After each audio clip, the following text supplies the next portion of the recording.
अस्सलाम वालेकुम, मैं रमज़ान आप सभी दर्शकों का स्वागत खैर मकदम करता हूं। आपके लिए बता दें, मेवात की एक ऐसी शख्सियत से आपको परिचय कराने जा रहा हूं जो परिचय का बिल्कुल भी मोहताज नहीं है। दर्शकों बता दें, आपके लिए पॉलिटिक्स, शिक्षा, खेल तीनों क्षेत्रों में अपने गांव आकेड़ा का और अपने मेवात का, हरियाणा राज्य का नाम रोशन किया है। बता दें, आपके लिए 1992 में YMD कॉलेज के स्टूडेंट यूनियन के प्रेसिडेंट रहे हैं और एथलेटिक मीट के चैंपियन रहे हैं और कबड्डी खिलाड़ी राष्ट्रीय स्तर पर खेले हैं। इस वक्त नेशनल पब्लिक स्कूल के डायरेक्टर भी हैं। मैं बात कर रहा हूं मोहम्मद अब्बास की। शायद आज का यूथ ना जाने, लेकिन आपके माँ बाप हैं वो सभी जानते हैं। मोहम्मद अब्बास एक खिलाड़ी हैं जो मेवात का ही नहीं बल्कि हरियाणा का नाम रोशन किया है। आज हम आपको मिलाएंगे आज के युवा जिस तरह से जिस राह पर हैं उनके बारे में भी संदेश देंगे। नेशनल पब्लिक स्कूल की शुरुआत की उसके बारे में भी पूछेंगे। साथ ही साथ हम जानेंगे कि पॉलिटिक्स में भी रहे हैं, खेले भी हैं, इन तीनों क्षेत्रों को आपने कैसे मेंटेन किया, ये बहुत बड़ा सवाल अपने आप में है। सर बहुत बहुत स्वागत करता हूँ मैं आपका। बहुत बहुत शुक्रिया रमज़ान जी, आपने इस काबिल समझा हमें कि आप नेशनल पब्लिक स्कूल में आए और अपना कीमती समय दिया, इसके लिए मैं आपका शुक्रगुजार हूँ। सर मैंने आपका परिचय जितना था मुझसे हो सका अपना मैंने करा दिया। सर मैं आपके मुँह ज़ुबानी भी ही परिचय जानना चाहूँगा। जी, बहुत बहुत शुक्रिया सर। एक्चुअली रमज़ान सर, जो अल्लाह तबारक ताला ने इंसान को बनाया है, सबसे बड़ा तो अल्लाह ही है। बाकी इंसान क्रिएटिविटी के लिए, अच्छे कामों के लिए जाना जाता है। मेरा नाम मोहम्मद अब्बास है, मेरा गांव आकेड़ा है। मैंने स्कूली शिक्षा नूह से ली है, YMD कॉलेज से BA किया है मैंने। और शुरुआती दौर में सन 83 से लेकर लगभग 90 तक मैं हरियाणा स्टाइल कबड्डी का प्लेयर रहा हूं। मैंने नेशनल लेवल तक हरियाणा का प्रतिनिधित्व किया है। पंजाब में हमारी टीम हरियाणा की तरफ से जब गई थी, मैं उसका प्लेयर रहा हूं, उसका हिस्सा रहा हूं। और YMD कॉलेज से मैंने BA किया है। इस दौरान मैं स्टूडेंट यूनियन का प्रेसिडेंट भी रहा हूँ और एथलेटिक मीट का मैं लगातार 3 बार चैम्पियन रहा हूँ, एथलेटिक मीट जो होती थी। और अब यहाँ आपके सामने नेशनल पब्लिक स्कूल को रन कर रहे हैं अल्हम्दुलिल्लाह। तो अल्लाह का शुक्र है, मैं इस के लिए अल्लाह का शुक्रगुजार हूँ जो जीवन में चाहे स्पोर्ट्स का क्षेत्र हो, चाहे एजुकेशन का क्षेत्र हो, चाहे पॉलिटिक्स का हो, उसमें अल्हम्दुलिल्लाह हमने सक्सेस पाई है जितनी हमारी हस्ब हैसियत और औकात थी। और अल्लाह का शुक्र है, बहुत सक्सेसफुल हमारा स्कूल रन कर रहा है। बिल्कुल सर, मेरा जानना चाहूँगा जिस तरह से स्कूल के बारे में भी हम पूछेंगे, लेकिन थोड़ा सा मैं जानना चाहूँगा सर, जिस तरह से पॉलिटिक्स प्रेसिडेंट रहे हैं सर, उसके बाद शिक्षा से संबंधित आप फिलहाल अब डायरेक्टर भी हैं और फिर आपने, अगर हम बात करें खेल जगत में, अपना नाम मेवात ही नहीं बल्कि हरियाणा लेवल का नाम आपने हिंदुस्तान में जनवाया है। सर जानना चाहूँगा इनकी तरफ ये शौक़ जो हुआ आपको कैसे लगा, किसको देखकर लगा कि भाई ये होना चाहिए? एक्चुअली रमज़ान सर, जीवन में आदमी सीखता रहता है। जी सर। और सीखने की कोई उम्र नहीं होती। मैंने एक मौलवी साहब के बयान में मैंने ये सुना कि अल्हम्दुलिल्लाह कि ये 3 चीज़ें ऐसी हैं इंसान के साथ में जो मरने के बाद काम आती हैं। नंबर 1 पे नेक सुहाल औलाद जिसकी अच्छी तरबियत की हो। नंबर 2 पर ऐसी तालीम या ऐसी शिक्षा दी हो स्टूडेंट्स को, तलबा को, जो उसके मरने के बाद तक भी उस्ताद के काम आती है। नंबर 3 पर आता है कि किसी ने कोई ऐसा मंदिर, मस्जिद, गुरुद्वारा या प्याऊ या इस टाइप का सोशल वर्क, कुआ, इस टाइप का कोई सोशल वर्क किया हो जो उसके मरने के बाद भी उसमें अजर व सवाब मिलता है। अल्हम्दुलिल्लाह मैं अपने माँ बाप की एकमात्र औलाद हूँ, अकेला हूँ। और अल्हम्दुलिल्लाह हमारे यहाँ पे मेरे पास में 52 एकड़ ज़मीन है। तो मैं स्पोर्ट्स से जुड़ा ज़रूर था, लेकिन मैंने ये सोचा क्यों ना मैं एजुकेशन में ऐसा काम करूं जो इलिटरेसी रेशो मेवात में बहुत ज़्यादा है कि ये एजुकेशन पे काम किया जाए, तो कि ताकि मेरे मरने के बाद भी इसका अजर व सवाब मेरे नामाया माल में चलता रहे।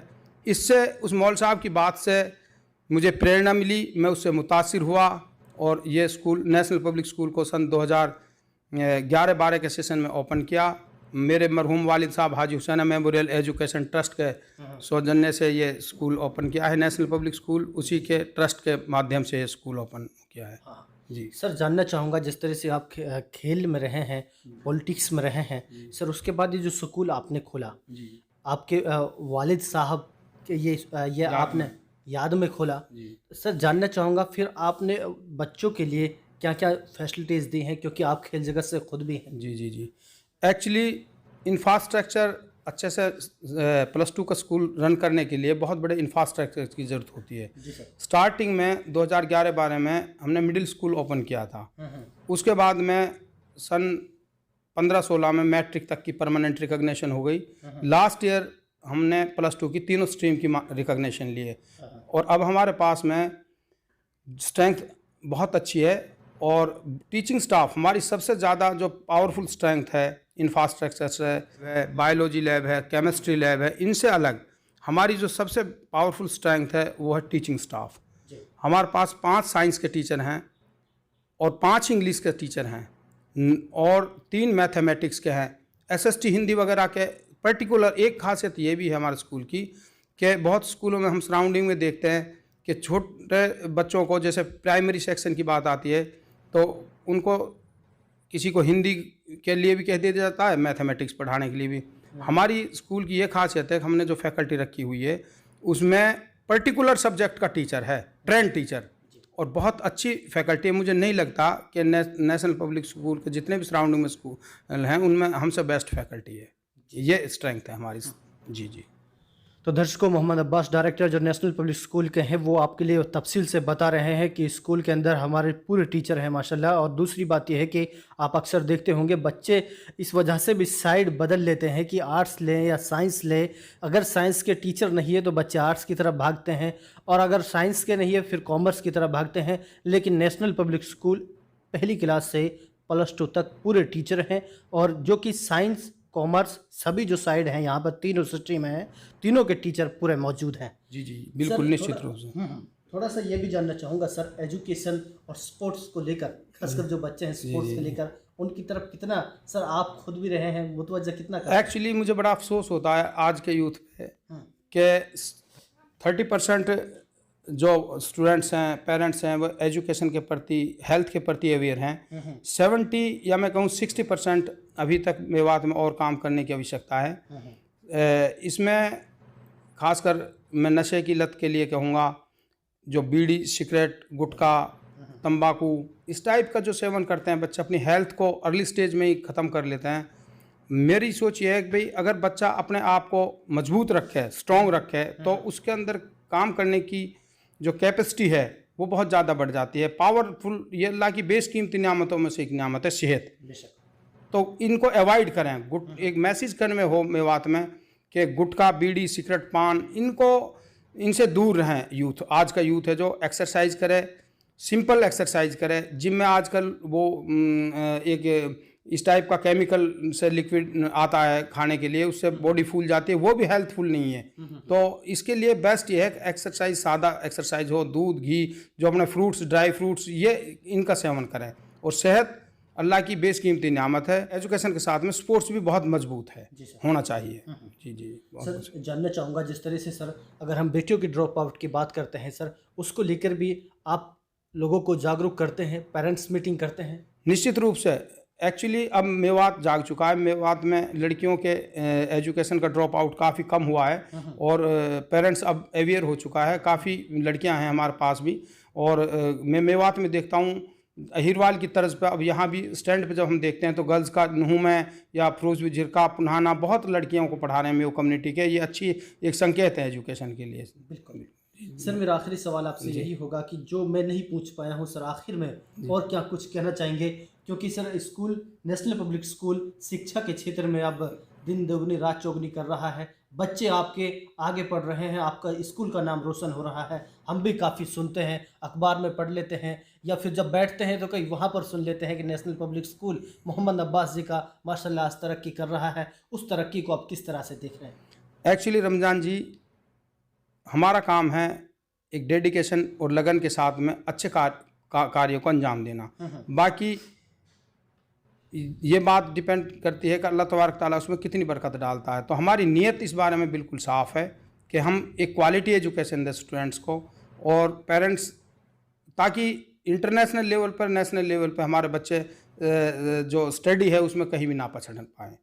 तो हमारा जो सक्सेस का पैमाना है वो हमारा जो विज़न है वो स्पष्ट है कि आज के कंपटीशन के लिए बच्चों को तैयार किया जाए, जिसमें हम कई एक्टिविटीज़ कराते हैं। मैं क्रिएटिविटी में ज़्यादा विश्वास रखता हूँ, बजाय एकेडमिक एजुकेशन पर तो फोकस है ही है, लेकिन बच्चा बजाय पढ़ने के सीखे, पढ़ने में सीखने में यह है कि वो अपने हाथों से करे। क्रिएटिविटी में हम जब यहाँ पे इंटर हाउस कंपटीशन कराते हैं, मॉर्निंग असेंबली में बहुत लंबा समय लेते हैं, रेमेडियल क्लास लेते हैं, इससे बहुत अच्छा आउटपुट आ रहा है स्टूडेंट्स का, और यहाँ प्रतिभाओं की कोई कमी नहीं है मेवात में। बिल्कुल जी सर, जैसे आपने प्रतिभा का यहाँ पर जिक्र किया है सर, एक प्रतिभाओं को एक सही राह दिखाने की ज़रूरत है सर। यहाँ पर आज का जो यूथ है उसको कहीं ना कहीं एक सही गाइडेंस की ज़रूरत है जो नहीं मिल पाती है। इस वजह से सर वो दर दर के ठोकरें खाते फिरते हैं या फिर भटक जाते हैं सर, और पता नहीं किस किस की लत लग जाती है सर। क्या कहना चाहेंगे कि सर मोहम्मद अब्बास जी भी सहयोग कर सकते हैं अपने फ़ोन नंबर के द्वारा कि जिनको गाइडेंस की ज़रूरत है, क्योंकि सर आप भी अक्सर सुनते होंगे हमारे युवाओं को सही गाइडेंस नहीं मिल पा रही है। एक्चुअली कुदरत का एक नियम है कि इंसान मेहनत करे। अल्लाह तबारक ताला की जो मेहनत पे जब इंतहा हो जाती है इंसान की मेहनत पे, तो ही अल्लाह की मदद उतरती है। पहली शर्त है मेहनत। तो हमारे यूथ को इसके एजुकेशन के ऊपर, हेल्थ के ऊपर, इसमें पर्टिकुलर एक मेहनत की ज़रूरत है। युवा पीढ़ी जाग चुकी है, तो अब हमें अवेयर होने की ज़रूरत है और अब सही राह पे जाने की ज़रूरत है। अगर हम सही राह पे नहीं गए तो निश्चित रूप से बड़ा लॉस होगा मेवात के लिए, मेवात के यूथ के लिए, एक हमारी कौम के लिए।